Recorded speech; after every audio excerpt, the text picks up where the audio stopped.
Hey folks, join me as I show you today how simple it really can be to be less reliant on the grid.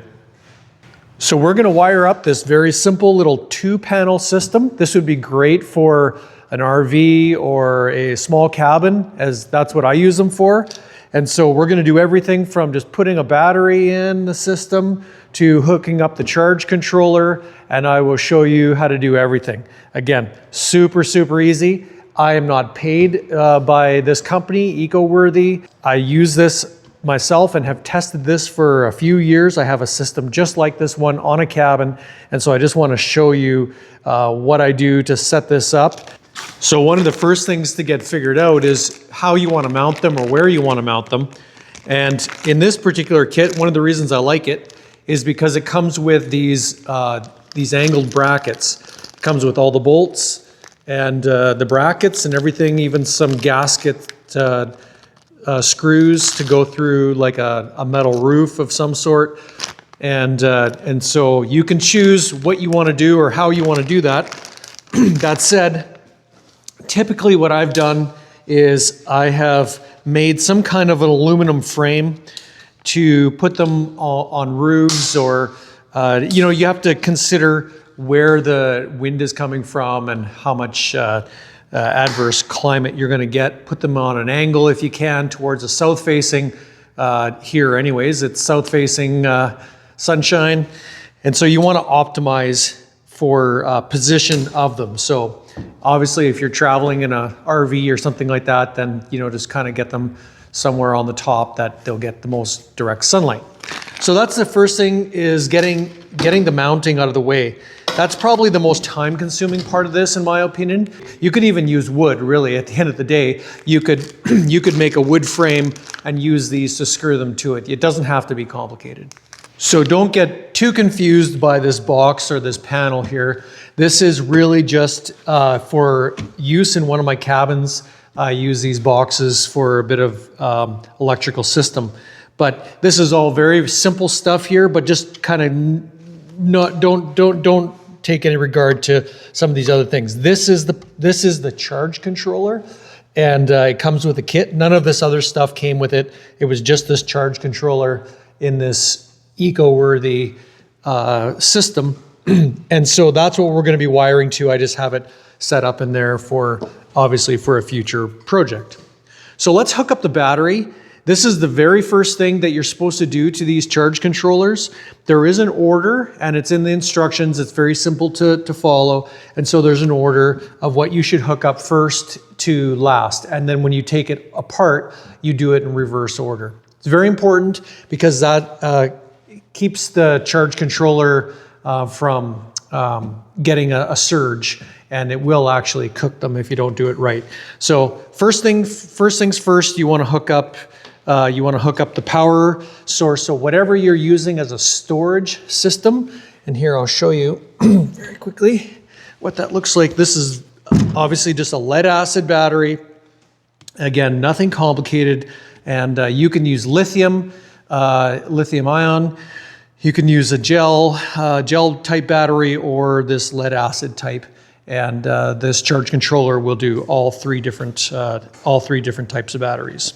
So I've got this hooked up, positive, negative, to just this lead acid battery, and you can see here that the panel lit up, and it's showing 12.9 volts right now. So I'm just going to go through, I'm going to set the parameters on this controller, again, just following the instructions in the manual that it came with, and I'll set the parameters for what I want. Knock it over. Don't knock it over. You make working on things hard sometimes,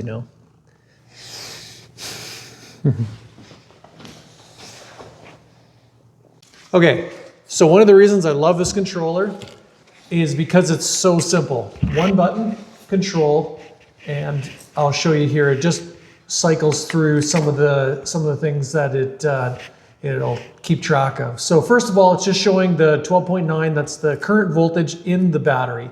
That is what is available to the load side. We don't have anything else hooked up. It's just the storage battery is on. It has power, obviously, so it's just reading that storage battery. It is at 12.9 volts.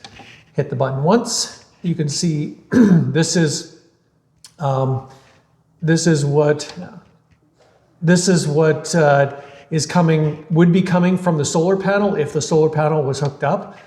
It goes away too quickly here, but that's obviously 0, and it's rated in this interface in amps. So 0 amps. Hit it again. This is what the load, it would be sensing as a load. Obviously that is 0 because there's no load, there's no lights or anything on. And if you press it again, it shows the temperature inside this the sensor in the controller. The reason the temperature is important is because if you're going to run some types of batteries like lithium, they don't like cold weather. So important to know the temperature. It's 11 degrees Celsius here for Canadians. And I won't do the conversion because I don't know it offhand. So that's just the one button press interface, and it always returns back to what the battery is sitting at currently. To hit it twice, 2 fast clicks turns the load off. So that actually unloads the battery. So now there's no way, even if I had it hooked up to a load, it would turn that off. So that would be power off. That's a very important thing if you want to do any servicing and stuff like that. It's just an easy, quick way to turn the load off, which would save the whole system. And then to go through the interface, and I won't spend too much time here, you long press it just for a few seconds. You can switch between 12 and 24 volts. This goes between charging, because the charge rates changes between lithium and gel and lead acid. So that is a setting there. And obviously I have it set for lead acid. So that's what that is. That's VO3. Again, this is the parameters of high voltage, like high charging rate, to the max charging rate, to the low when it kicks back on.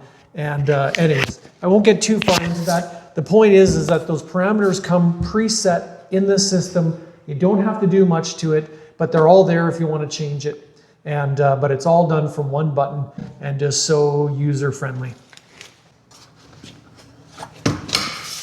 So the next step here is to hook up the solar panels. Obviously there's 2, and it is not a great day weather-wise. I'll show you here.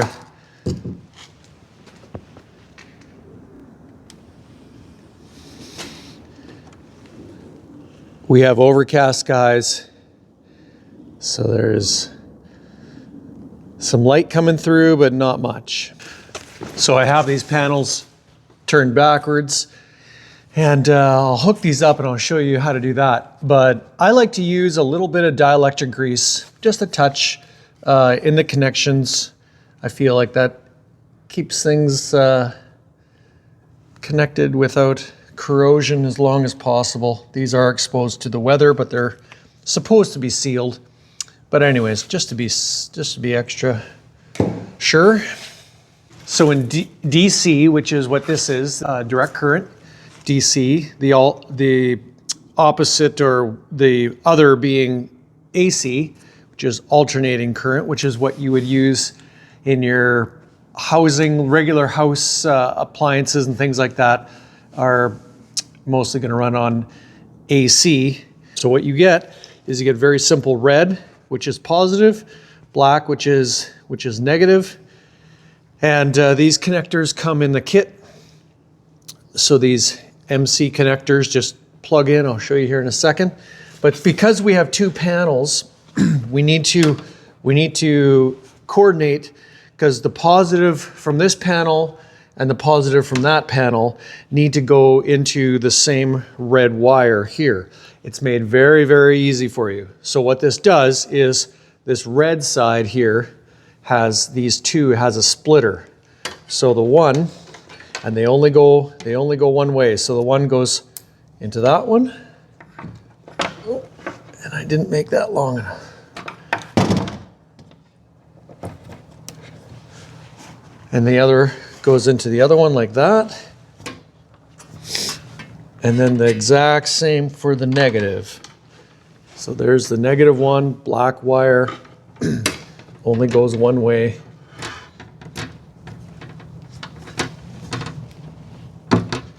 Push them together. And push it together. So here you get, I have these labeled again. This is the first one we hooked up. That's to the battery. Those bare wires there, positive and negative to the battery. Now we have the solar panels coming out of the positive, negative as well. And they're labeled here. So there's the positive side, negative side. I have a number 2 written here because this is the second thing you want to hook up in the order. So we have that to the negative, that to the positive. So the system has only been hooked up for a couple minutes here, and you can see now that it's jumping up to 13.1 volts. It's charging this battery up, and it's getting very little amperage, but it is a little bit, 0.1 of an amp. So it isn't a lot, but it is something, and it is charging that battery up. Okay, so here's where the rubber really hits the road. So here's some options. This is the side where the load, so whatever you want to power comes off of this side, these positive negative connectors here. Again, 12 volt DC.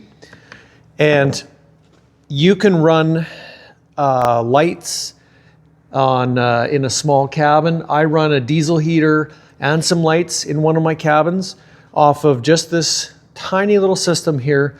Now the lights obviously don't draw a lot, and the diesel heater doesn't either, but you can run some directly to 12 volts. So if you're going to run lights, they obviously need to be a 12 volt DC current, direct current system. So that's what you would do right off of there. You can use this right straight to something in a 12 volt system. But if you want to run anything off of into 120, which is AC, alternating current, you're going to need what is called an inverter. This is a very small one, but it's good for a system like this. This is a 300 watt power inverter. It's an old one. There's much better current ones out, a lot more efficient, but this one does the job for the sake of this example. Okay, so keep in mind, remember I told you can turn the output off on this little controller. This is where it's important to know how it works, because you want to turn the output off just so that there's no power flowing out to here. If you short something out or whatever, you'll obviously cause some damage. The other thing that's a very good idea is to start putting some fuses in the system. I do have a fuse in this line here. But anyways, it's a good thing to start thinking about having some fusible links. So when you turn this off, the output off, it's just a double click on the button, 2 fast clicks, and it turns off the output. So now there's no power flowing out of these 2 connectors here, so it's turned off, and now it's safe to go ahead and plug these in. So I've got this side hooked up here, number 3, the last one, the load side, which running the inverter. So there's 2 clicks, shows the arrow going through. Now it has run power to this little inverter. I can turn that on. You can hear the fan start up. It's got a little bit of a whirring noise to it. And now this is running. My voltage has dropped down just because now I'm running this little inverter, and I'm free to plug in some small appliance into this. So I have here a light bulb, and it's 120 volt. It's an LED bulb, so it only draws, I think it's like 9.5 watts, which is quite good, fairly low draw. And if I plug this in, there you go. So there the light is shining bright here. My voltage on the gauge on the controller has dropped down to 12.9 volts. But I know my panels are bringing in a bit of power, keeping that battery topped up. But I'm using I'm just running off of this little inverter here. It's doing the job just fine. Obviously 300 watts is more than I need to run this light bulb. You could run multiple light bulbs in the system. So that's really how that works. It's very, very simple. And I think this is just such a great experience too, just learning how everything works, hooking it all together. And even on a cloudy day like today, it's getting me what I need to run some small appliances. Okay, so in conclusion, I just want to point out a few very simple little things. One is that this is a very low capacity battery. It's just an old lead acid battery that we had kicking around here in the shop. So storage capacity is going to be everything. You're obviously not getting any charging through the solar panels at night. At night is when normally you want to light, and often are sitting in an RV or camper, or even a wall tent or something if you set it up for that. But you want to be storing enough energy where you can run some lights for a few hours in the evening and nighttime. So storage capacity, you can get much better power out of lithium batteries, a lot more capacity, let's say, out of lithium batteries, and you can do all kinds of things with that type of a system. So this is just for example. And like I said, we're running an inverter here. Inverters take energy or power to run themselves. So we're robbing a little bit of the overall power we have available just to run this little inverter. Now, this is an old one. There are better models out there, but that's going to take out a little bit of the usable energy just because of running this. And if you go directly to 12 volt, one of the benefits, and I do this in my tiny cabins, I don't invert it at all. I just go directly 12 volt. It just uses up less energy. You can run a lot more off that same battery without robbing some power through the inverter. So I just go straight to 12 volt. It's an option. And besides that, I think this is a good little example of how these systems work. Very simple. And I think anybody could do it. Well, folks, thanks for watching. Hope this inspires someone to become less reliant on the grid and start experimenting with using solar as an energy source. All right, we'll see you in the next one.